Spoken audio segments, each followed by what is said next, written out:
I'm going to ask you this question. Do you think you could? Do you think you could, if necessary, and Luxon doesn't want it and you don't want it, could you form a coalition or a government with Winston Peters in it and not have it be, as now your political opponent saying, a coalition of chaos? Well, I mean, our commitment is always to try and do the best for New Zealand, but people just need to be honest with themselves.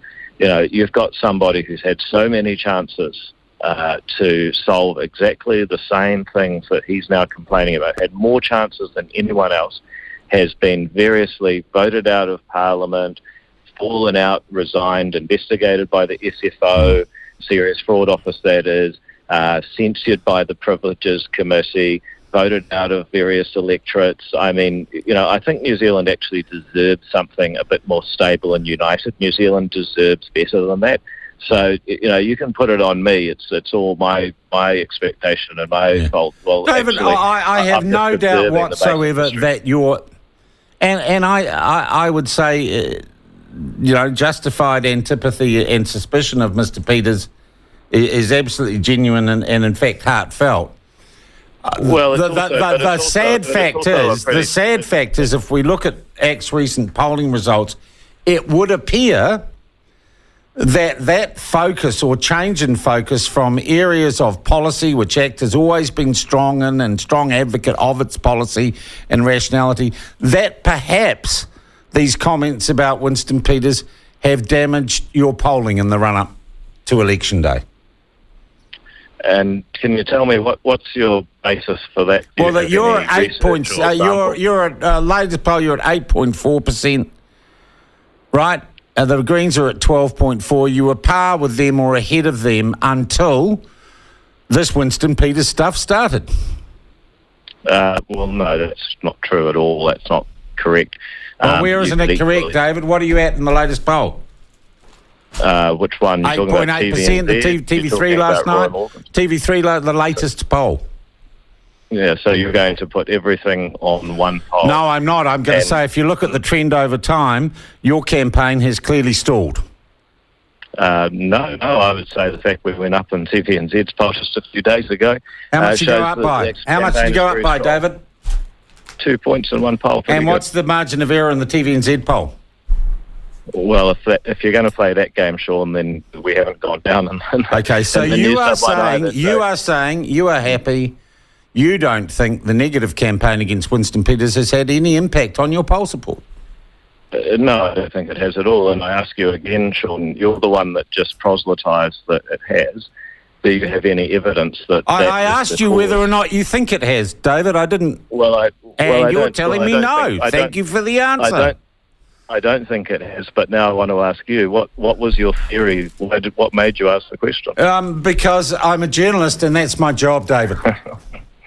But you had no basis. I'm not running. Look, I'm not running for office, David. I'm just asking questions of someone who is. Yeah, I know, Sean, but I think sometimes people want the media held accountable too. Yeah, and I couldn't agree with you more. Totally into that. But you put yourself out as being different from all the others. Yep. And yes, are you? And David, why are you picking a fight with me, mate? I'm not running against you.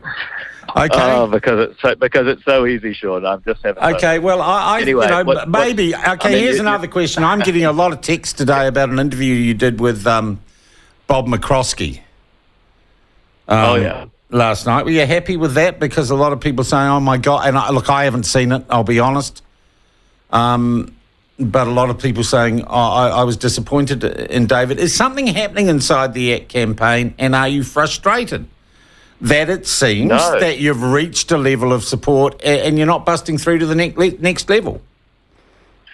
No, look, I think if you said ACT's going to be polling 12%, a few weeks out from an election and, within a seat of being a quarter of a new government, you'd have to say far out, you're pretty happy with that, aren't you? I mean, you'd have to be thrilled. Yeah.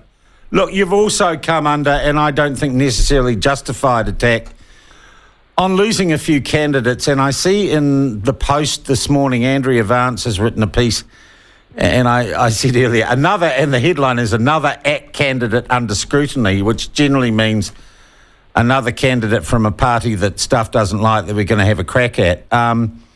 they have linked an ACT candidate liked social media homophobic social media posts and a meme which mocked Chloe Swarbrick's struggles with mental health, and they're having a crack at your whangaparoa hopeful Simon Angelo. And this seems to be a pattern in politics these days, that groups will go and troll through a candidate's social media account to find anything they consider, in a woke sense, deviant.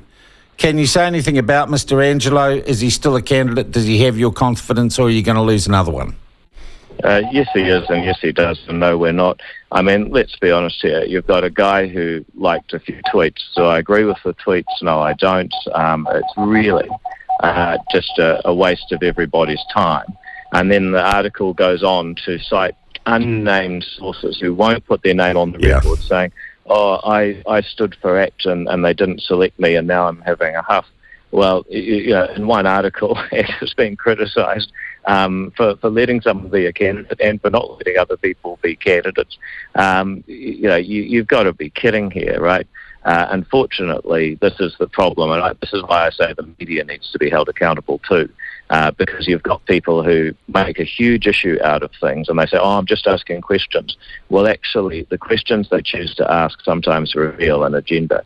Yep. And in the case of these unnamed sources that have nothing really to say other than "I didn't get selected," and then somebody liking a few tweets at a time when this country has major issues, particularly with fixing the economy, that's when you know that we've got a problem. Yeah.